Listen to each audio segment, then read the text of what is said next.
नमस्कार दोस्तों, स्वागत है आप सभी का एक बार फिर से टीचर सॉल्यूशन के यूट्यूब चैनल पे।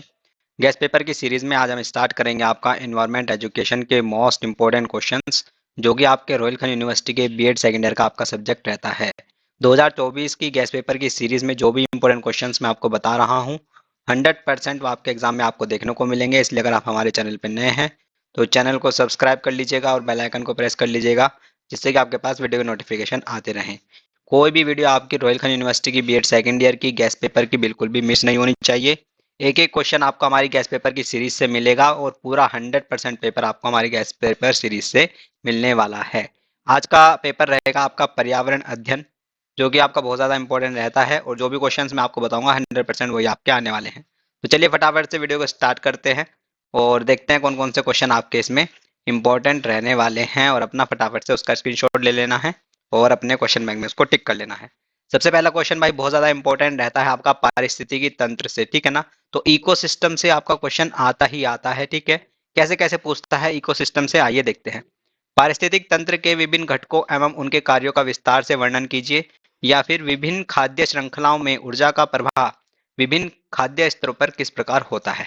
और कैसे पूछेगा कि पारिस्थितिकी तंत्र से आप क्या समझते हैं, पारिस्थितिकी तंत्र के घटकों का वर्णन कीजिए, ठीक है। और कैसे पूछता है पारिस्थितिकी तंत्र के विषय में आप क्या जानते हैं, एक ही बात है, ठीक है। संक्षेप में स्पष्ट कीजिए, ठीक है, रिपीटेड क्वेश्चन है। और कैसे पूछेगा कि मनुष्य और पर्यावरण शब्द की व्याख्या कीजिए, पारिस्थितिकी तंत्र की संरचना, कार्य और घटकों का वर्णन कीजिए, ठीक है। इंपॉर्टेंट रहता है, इसका स्क्रीनशॉट ले लीजिएगा, आपने क्वेश्चन बैंक में इसको टिक कर लीजिएगा। अभी खत्म नहीं हुए हैं, पारिस्थितिकी तंत्र से काफी क्वेश्चन आपका आता ही आता है और 100% आपका आएगा ही आएगा। तो इकोसिस्टम बस आपको पढ़ के चले जाना है, फिर क्वेश्चन कैसा भी आए वो आप इजीली आराम से लिख देंगे, ठीक है। पर्यावरण का अर्थ लिखिए, पारिस्थितिकी के घटकों का वर्णन कीजिए, रिपीटेड क्वेश्चन। पारिस्थितिकी तंत्र को परिभाषित कीजिए, पारिस्थितिकी तंत्र की विशेषताएं एवं घटक क्या हैं। और कैसे पूछेगा कि पारिस्थितिकी पिरामिड पर संक्षिप्त टिप्पणी लिखिए भाई। रिपीटेड क्वेश्चन है, सीधी सी बात है, आपको इकोसिस्टम पढ़ के चले जाना है, ठीक है। इकोसिस्टम पढ़ के चले जाना है, उसकी विशेषताएं उसकी सब है ना, ये आराम से आप इसको लिख देंगे। अच्छा है, इजी क्वेश्चन आपका ये रहता है। आगे बढ़ते हैं भाई, नेक्स्ट क्वेश्चन की बात करते हैं। नेक्स्ट क्वेश्चन जो कि आपके लिए इंपॉर्टेंट रहेगा वह आपका खाद्य जाल पर एक संक्षिप्त टिप्पणी लिखे ना, फूड वेब आता आता है, इंपॉर्टेंट क्वेश्चन रहता है, ठीक है। जलीय पारिस्थितिकी तंत्र से आप क्या समझते हैं, है ना। तो यानी कि आपको एक्वेटिक इकोसिस्टम के बारे में बताना, जो समुद्र के नीचे होता है, ठीक है। खाद्य जाल की संक्षेप में व्याख्या कीजिए, ठीक है, इंपॉर्टेंट रिपीटेड क्वेश्चन। तो इंपॉर्टेंट क्वेश्चन रहता है, फूड वेब करके जाना है, इसका स्क्रीनशॉट ले लीजिएगा, अपने क्वेश्चन बैंक में इसको टिक कर लीजिएगा भाई। आगे बढ़ते हैं, नेक्स्ट क्वेश्चन की बात करते हैं। नेक्स्ट क्वेश्चन जो कि आपके लिए इंपॉर्टेंट रहेगा, वन विनाश के कारण एवं दुष्प्रभाव क्या है। वन विनाश द्वारा उत्पन्न हानिकारक प्रभावों को दूर करने के उपाय बताइए। या फिर भारत में वन विनाश के कारणों एवं प्रभावों की विवेचना कीजिए। या फिर मानवीय जीवन में वनों की कटाई के प्रभावों की विवेचना कीजिए। रिपीटेड क्वेश्चन है, एक ही क्वेश्चन है, ठीक है, घुमा घुमा फिरा के वही क्वेश्चन पूछ रहा है।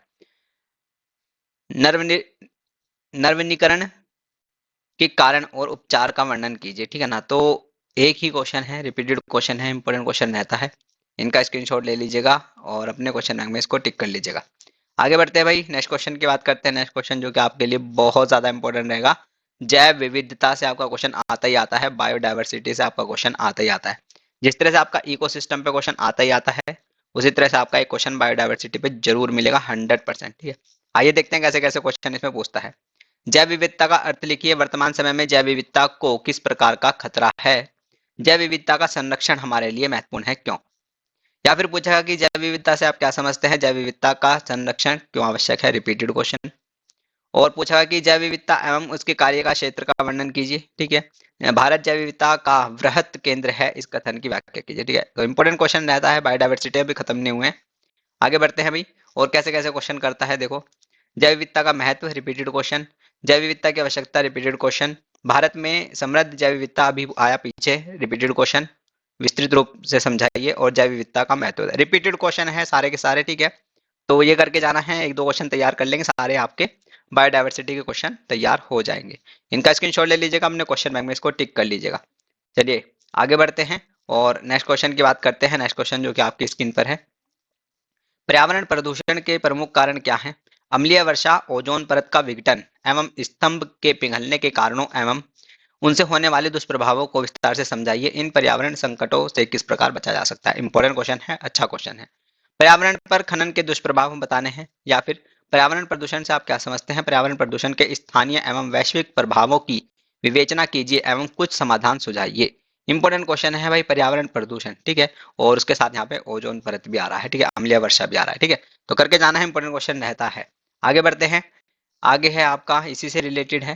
देखो, वायु प्रदूषण नियंत्रण के उपाय का वर्णन करो। और ओजोन परत की क्षीणता से आप क्या समझते हैं? अभी पीछे ओजोन परत पढ़ के आए तो वही है, ठीक है। वहां पढ़ लोगे तो यहाँ लिख भी दोगे, ठीक है, सीधी सी बात है। ऐसा नहीं आप डबल डबल बार पढ़ रहे हो। एक क्वेश्चन में जहां आ गया उसका फायदा उठाओ। इसके कारणों तथा प्रभावों की विवेचना कीजिए। चिपको आंदोलन पर संक्षिप्त टिप्पणी लिखिए। भाई पेड़ों से रिलेटेड है ये, तो इंपॉर्टेंट क्वेश्चन रहते हैं सारे सारे। इनका स्क्रीनशॉट ले लीजिएगा, अपने क्वेश्चन बैंक में इसको टिक कर लीजिएगा भाई। आगे बढ़ते हैं, नेक्स्ट क्वेश्चन की बात करते हैं। नेक्स्ट क्वेश्चन जो कि आपके लिए इंपॉर्टेंट रहेगा वो आपका यह है कि ऊष्मीय और परमाणु प्रदूषण से आप क्या समझते हैं, या फिर मानव और पर्यावरण पर खनन का क्या प्रभाव होता है, खनिज संरक्षण के कुछ उपाय बताइए। इंपॉर्टेंट क्वेश्चन है, इनका स्क्रीनशॉट ले लीजिएगा और अपने क्वेश्चन बैंक में इसको टिक कर लीजिएगा। आगे बढ़ते हैं, नेक्स्ट क्वेश्चन की बात करते हैं। नेक्स्ट क्वेश्चन जो कि आपके लिए बहुत ज्यादा इंपॉर्टेंट रहेगा, क्योंकि पर्यावरण शिक्षा है ना, जो आपकी इन्वायरमेंटल एजुकेशन है उससे रिलेटेड एक क्वेश्चन 100% आएगा, है ना। पर्यावरण शिक्षा में विद्यालय की भूमिका बताओ, या फिर सतत विकास में विद्यालय की भूमिका का वर्णन करो, या फिर पर्यावरण नैतिकता एवं मूल्यों की संक्षेप में व्याख्या कीजिए, या फिर पर्यावरणीय नीति एवं मूल्यों का वर्णन कीजिए, या फिर पर्यावरण नैतिकता और मूल्यों से आप क्या समझते हैं। रिपीटेड क्वेश्चन है, एक ही क्वेश्चन है, घुमा घुमा के पूछ रहा है। इसका स्क्रीनशॉट ले लीजिएगा, अपने क्वेश्चन बैंक में इसको टिक कर लीजिएगा। आगे बढ़ते हैं भाई, नेक्स्ट क्वेश्चन की बात करते हैं। पर्यावरण का अर्थ प्रकृति एवं क्षेत्र की विवेचना कीजिए, बेसिक क्वेश्चन। माध्यमिक विद्यालय के छात्रों के लिए पर्यावरणीय शिक्षा के लिए चलाए जा रहे विभिन्न शैक्षिक कार्यक्रमों की विवेचना कीजिए, या फिर पर्यावरण शिक्षा से आपका क्या आशय है।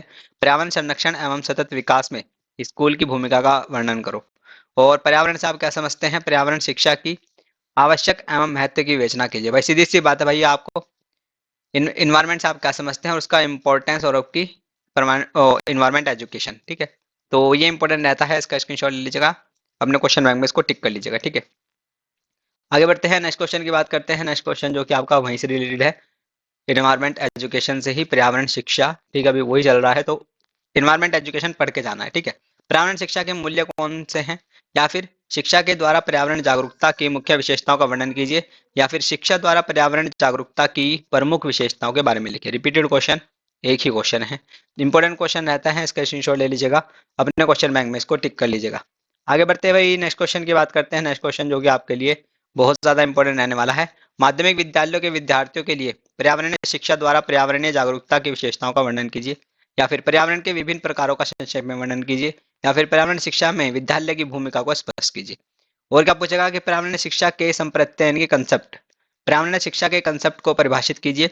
विद्यार्थियों में पर्यावरणीय जागरूकता के विकास में पाठ्य सहगामी क्रियाओं की भूमिका की विवेचना कीजिए, ठीक है। इंपॉर्टेंट क्वेश्चन रहता है, इसका स्क्रीनशॉट ले लीजिएगा, अपने क्वेश्चन बैंक में इनको टिक कर लीजिएगा। आगे बढ़ते हुए नेक्स्ट क्वेश्चन की बात करते हैं। नेक्स्ट क्वेश्चन जो कि आपके लिए इंपॉर्टेंट रहेगा, पर्यावरण संरक्षण के लिए विभिन्न सरकारी योजनाओं की विवेचना कीजिए, या फिर पर्यावरण संचेता सचेतना के लिए विद्यालय के कुछ कार्यक्रम दीजिए, या फिर पर्यावरण संरक्षण से संबंधित 4 न्यायिक प्रावधानों का उल्लेख कीजिए, ठीक है। और क्या पूछेगा कि टिकाऊ विकास से आप क्या समझते हैं? टिकाऊ विकास में विद्यालय की भूमिका, सीधी सी बात है भाई, आपको विद्यालय की भूमिका आपको बतानी है, सरकारी योजनाओं के बारे में बताना है, ठीक है, और विद्यालय के कुछ कार्यक्रम, ठीक है। इंपॉर्टेंट रहता है, एक ही मिला जुला के एक ही क्वेश्चन है, इनका स्क्रीनशॉट ले लीजिएगा, अपने क्वेश्चन बैंक में इनको टिक कर लीजिएगा। आगे बढ़ते हैं भाई, नेक्स्ट क्वेश्चन की बात करते हैं। नेक्स्ट क्वेश्चन जो कि आपके लिए इंपॉर्टेंट रहेगा, वर्षा जल संचयन एवं जला जलागम प्रबंधन के बारे में बताओ, या फिर वर्षा जल संग्रहण पर एक संक्षिप्त टिप्पणी लिखो। रिपीटेड क्वेश्चन है, घुमा के पूछा है बस। वर्षा जल का संग्रहण क्यों जरूरी है? इंपॉर्टेंट क्वेश्चन है, रिपीटेड क्वेश्चन है, इनका स्क्रीनशॉट ले लीजिएगा, अपने क्वेश्चन बैंक में इसको टिक कर लीजिएगा। आगे बढ़ते हैं, नेक्स्ट क्वेश्चन की बात करते हैं। नेक्स्ट क्वेश्चन है आपका, ऊर्जा संरक्षण की आवश्यकता व वैकल्पिक ऊर्जा स्रोतों का उपयोग बताओ। भारत में ऊर्जा की बढ़ती आवश्यकता के कारणों पर प्रकाश डालिए, या फिर नवीनीकरणीय व अनवीनीकरणीय यानी कि रिन्यूएबल और non renewable energy, important question है, ठीक है, करके जाना है, उदाहरण से ही समझाओ उनके बारे में। और अक्षय एवं गैर अक्षय ऊर्जा स्रोतों का विवेचन, वही रिपीटेड क्वेश्चन है ना, घुमा के बस पूछा, वहां पे नवीनीकरण अनवीनीकरण लिख दिया, यहाँ पे गैर अक्षय और अक्षय लिख दिया, ठीक है। ऊर्जा संसाधनों और उसके प्रकारों का वर्णन कीजिए। ऊर्जा संरक्षण के कुछ व्यवहारिक तरीकों के बारे में बताइएगा, ठीक है। या फिर वैश्विक गुणवत्ता से आप क्या समझते हैं? इंपॉर्टेंट क्वेश्चन रहता है, इसका स्क्रीनशॉट ले लीजिएगा, और आपको ऊर्जा से रिलेटेड क्वेश्चंस पढ़ के जाने हैं, ठीक है। आगे बढ़ते हैं भाई, नेक्स्ट क्वेश्चन की बात करते हैं। नेक्स्ट क्वेश्चन जो कि आपके लिए इंपॉर्टेंट रहेगा वो आपका यह है, बाढ़ बाढ़ एवं भूस्खलन के कारण बताइए, है ना। फ्लड और लैंडस्लाइड के बारे में आपको बताना है, सीधी सी बात है ये। भूकंप के कारण एवं प्रभाव बताओ भाई। अर्थक्वेक के आप बताओ कॉज और इफेक्ट, ठीक है। बाढ़ एवं भूस्खलन की प्रकृति आप बताओगे, रिपीटेड क्वेश्चन। इंपॉर्टेंट क्वेश्चन रहते हैं दोनों, इनका स्क्रीनशॉट ले लीजिएगा, अपने क्वेश्चन बैंक में इनको टिक कर लीजिएगा। आगे बढ़ते हैं, नेक्स्ट क्वेश्चन की बात करते हैं। नेक्स्ट क्वेश्चन जो कि आपके लिए इंपॉर्टेंट रहेगा, जल प्रदूषण के कारणों एवं प्रभावों को आलोकित कीजिए। जल प्रदूषण को नियंत्रित करने के उपायों को समझाइए, या फिर जल प्रदूषण के लिए मुख्यतः उत्तरदायी कारकों को स्पष्ट कीजिए तथा उनके मानव स्वास्थ्य पर पड़ने वाले प्रभाव के बारे में बताइए। जल प्रदूषण के मानव जीवन, पेड़ पौधों, जीव जंतु एवं धातुओं पर पड़ने वाले प्रभाव के बारे में बताओ, या फिर अम्लीय वर्षा के कारण एवं प्रभाव बताओ, और अम्लीय वर्षा के क्या कारण है। रिपीटेड क्वेश्चन है, इंपॉर्टेंट क्वेश्चन है, इनका स्क्रीनशॉट ले लीजिएगा, अपने क्वेश्चन बैंक में इसको टिक कर लीजिएगा। आगे बढ़ते हैं, नेक्स्ट क्वेश्चन की बात करते हैं। नेक्स्ट क्वेश्चन जो कि आपके लिए इंपॉर्टेंट रहेगा, पर्यावरणीय खतरे तथा आपदा से आप क्या समझते हैं, या फिर प्राकृतिक संसाधनों से आप क्या समझते हैं। प्राकृतिक संसाधनों के संरक्षण की विस्तृत व्याख्या कीजिए, या फिर प्राकृतिक पर्यावरण तथा मानव निर्मित पर्यावरण में क्या अंतर है। इंपॉर्टेंट क्वेश्चन रहता है, इसका स्क्रीनशॉट ले लीजिएगा, अपने क्वेश्चन बैंक में इन क्वेश्चन को टिक कर लीजिएगा। तो ये थे आपके एनवायरमेंट एंड एजुकेशन के most important questions BEd second year के रोहिलखंड यूनिवर्सिटी के 2024 के, ठीक है। मैक्सिमम बीएड सेकेंड ईयर की अगर मैं बात करूँ, रोहिलखंड यूनिवर्सिटी की मैक्सिमम जो आपके सारे पेपर कंपलसरी वाले कंप्लीट हो चुके हैं। बाकी आपका हिंदी पैडागोजी बचा है, ठीक है, वो आज करा देंगे। उसके बाद आपका I think pedagogy of commerce है ना, और पैडागोजी ऑफ संस्कृत, ये दो बचेंगे, इनको कल करा देंगे, ठीक है। आज आपका इन्वायरमेंट करा दिया, हिंदी करा दिया, बाकी तो बीएड सेकेंड ईयर का रोहिलखंड यूनिवर्सिटी के सारे पेपर मैंने करा दिए हैं 2024 के, ठीक है। तो 2024 वाले ही देखने हैं। रोहिलखंड लिखा होना चाहिए, ध्यान रखना, एमजीपीआरओ आपके थंबनेल पे लिखा होना चाहिए। सीसीएसयू वाले मत देख लेना, कभी आप लोग सीसीएसयू और एमएसयू वाले देखने लग जाओ, आपके वीडियो के थंबनेल पे रोहिलखंड एमजेपीआरओ साफ साफ लिखा है, ठीक है। और 2024 वाले देखना, नए वाले, ठीक है। तो इतना ही रखते हैं वीडियो को। चैनल पे नए हैं तो चैनल को सब्सक्राइब करिएगा और बेल आइकन को प्रेस कर लीजिएगा, जिससे कि आपके पास वीडियो का नोटिफिकेशन आते रहे। कोई भी वीडियो आपकी बिल्कुल भी मिस नहीं होनी चाहिए। तो चलिए, जमे रहिएगा, बने रहिएगा, चैनल से जुड़े रहिएगा, अपना ध्यान रखिएगा। मिलते हैं नेक्स्ट वीडियो के साथ, तब तक के लिए नमस्ते, टाटा, थैंक यू, धन्यवाद। पर आना है। अब बात करते हैं थोड़े से विद्या के क्वेश्चन बैंक की। ये आपके बीएड सेकेंड ईयर के रोहिलखंड यूनिवर्सिटी के, ठीक है, 2024 के विद्या के क्वेश्चन बैंक है। ये आपका अनसोल्ड है। अनसोल्ड में से हर साल 100% पेपर आता है, लेकिन इस अनसोल्ड में सिर्फ क्वेश्चंस आपके होते हैं। इन क्वेश्चन का सॉल्यूशन इजी लैंग्वेज में आपको विद्या के क्वेश्चन बैंक में दिया हुआ होता है। अगर आप ये पीडीएफ बाय करना चाहते हैं मुझसे, तो आप सेकंड ईयर में है, मैक्सिमम आपको पता ही होगा क्योंकि आप फर्स्ट ईयर करके आए हो। तो अगर आप ये विद्या के क्वेश्चन बैंक की पीडीएफ बाय करना चाहते हो, पहली बात तो जो ये पीडीएफ है विद्या की, ये हिंदी में ही अवेलेबल होती है। तो इंग्लिश मीडियम का जो छात्र है वो अपना क्या है, सूर्य का क्वेश्चन बैंक ही लेगा और उससे ही तैयारी करेगा, ठीक है।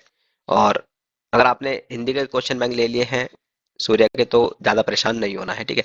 लेकिन अगर आप फिर भी पीडीएफ बाय करना चाहते हैं मुझसे विद्या के क्वेश्चन बैंक की, आप देखना चाहते हैं कि कैसा कंटेंट है, वो सारी चीज़ें, तो आप मुझे व्हाट्सएप पे मैसेज कर सकते हैं। मेरा व्हाट्सएप नंबर है 8445799336, ठीक है। ये मेरा व्हाट्सएप नंबर है, आप इस पे मुझे मैसेज कर सकते हैं कि हाय सर, रोहिलखंड यूनिवर्सिटी के विद्या के क्वेश्चन बैंक की पीडीएफ दे दीजिए।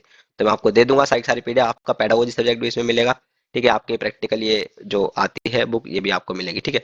हर एक सब्जेक्ट आपको इसमें मिल जाएगा, और काफ़ी ईजी लैंग्वेज है इसकी भी, ठीक है। और मुझे मैसेज कर देना, तो मैं आपको ये सारी की सारी पीडीएफ 300 रुपये में ही प्रोवाइड करा रहा हूँ। और मैं बहुत सारे बच्चे ले चुके हैं अब तक, ठीक है, क्योंकि आपके एग्जाम आने वाले हैं। तो चलिए मिलते हैं नेक्स्ट पेपर के साथ। बने रहिएगा, चैनल पे नए हैं तो चैनल को सब्सक्राइब करिएगा, और वीडियो अच्छी लगी तो लाइक करिएगा, और ज़्यादा से ज़्यादा वीडियो को शेयर करिएगा, ताकि बच्चों को पता चल जाए कि गेस्ट पेपर की सीरीज आपकी स्टार्ट हो चुकी है रोहिलखंड यूनिवर्सिटी की, ठीक है। तो मिलते हैं नेक्स्ट पेपर के साथ, तब तक के लिए नमस्ते, टाटा, थैंक यू, धन्यवाद।